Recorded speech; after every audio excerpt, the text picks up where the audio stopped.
Agustus 2012, saat sebagian besar umat muslim di Indonesia merayakan sukacita lebaran, sebuah desa di Sampang, Madura justru diselimuti asap hitam. Ya pemirsa, korban tewas dan luka dalam kerusuhan di Desa Karanggayam, Kecamatan Omben, Sampang, Madura belum dievakuasi.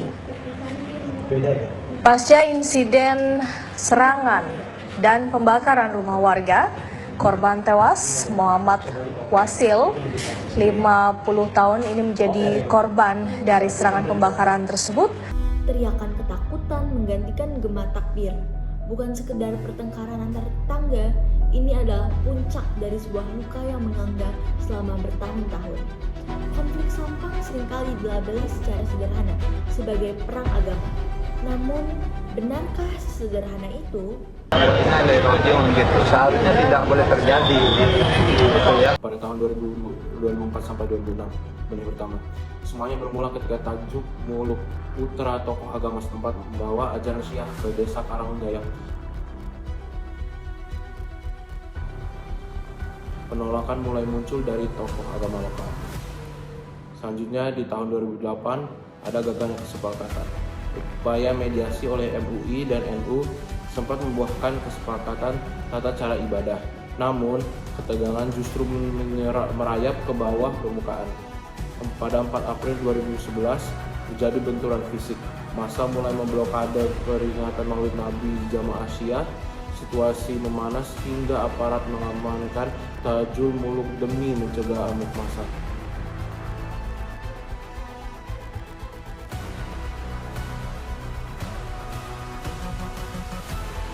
Kepolisian menjaga ketat persidangan. Pada 29 Desember 2011 terjadi juga serangan pertama. Pesantren dan rumah-rumah dibakar, ketegangan mulai redup. Di 12 jeruji besi, Tajuk Muluk divonis penodaan agama. Awalnya 2 tahun, lalu diperberat menjadi 4 tahun oleh pengadilan tinggi. Tajul Muluk yang menjadi korban pembakaran massa dan kerusuhan berbau sara pada tahun 2011 ini dituntut 4 tahun penjara oleh jaksa penuntut umum.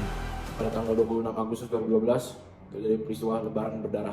Inilah puncaknya, serangan masif menghanguskan perkampungan, 1 orang tewas dan ratusan orang terpaksa melarikan diri ke Gor Sampang. Setelah itu, 2013 sampai sekarang, para penyintas dipindahkan ke Rusun Jemendo, Sidoarjo, jauh dari ladang, jauh dari makam leluhur mereka, menjadi pengungsi di tanah kelahiran mereka sendiri.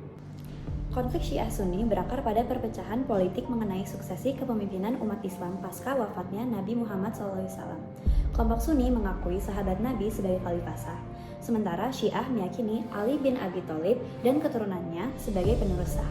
Namun dengan berbagai rekayasa, diciptakanlah isu-isu penyimpangan pandangan akidah. Kedua belah pihak menganggap keyakinan dan praktik kesyariatan para pendukung yang berseberangan sebagai keyakinan keliru. Diciptakan isu-isu penyimpangan seperti kerasulan Imam Ali, para pihak yang berhak menggantikan kepemimpinan Nabi Muhammad, dan lain-lain. Pertengkaran teologi Sunni Syiah merupakan efek domino dari konflik kekuasaan. Para penggila kekuasaan menyeret masyarakat untuk masuk ke dalam lingkup kepentingan politik. Pertengkaran Sunni Syiah merupakan pertarungan hampir abadi yang terjadi sepanjang sejarah umat Islam. Sampai saat ini, pertarungan bekas kekuasaan tersebut menjadi pemicu yang paling mudah meledakkan emosi masyarakat. Permasalahannya ini sehingga masyarakat tidak bisa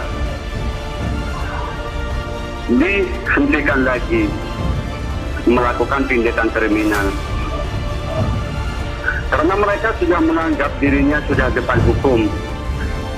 Karena mereka sudah jelas melakukan perusakan kriminal, di tindakan kriminal.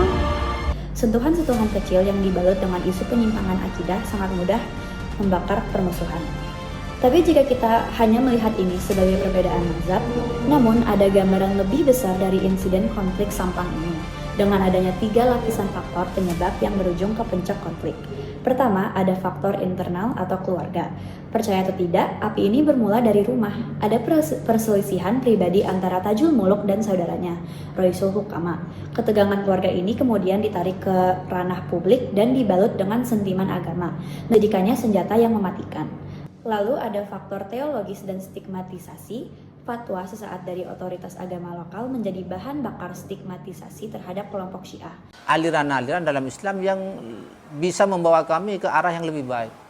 Jadi kami sebetulnya waktu itu dalam petualangan, cuman belum apa-apa kami sudah tuduh sebagai Syiah dan akhirnya terjadi apa yang terjadi. Sebetulnya kami masih dalam pencarian waktu itu.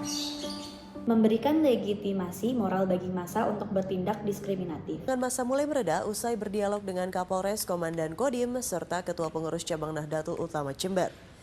Di titik ini, perbedaan tafsir berubah menjadi alasan untuk memusuhi.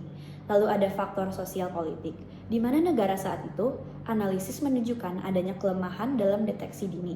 Aparat seringkali terlihat tidak netral atau gagal melindungi kelompok minoritas yang memperburuk rasa ketidakadilan. Evakuasi.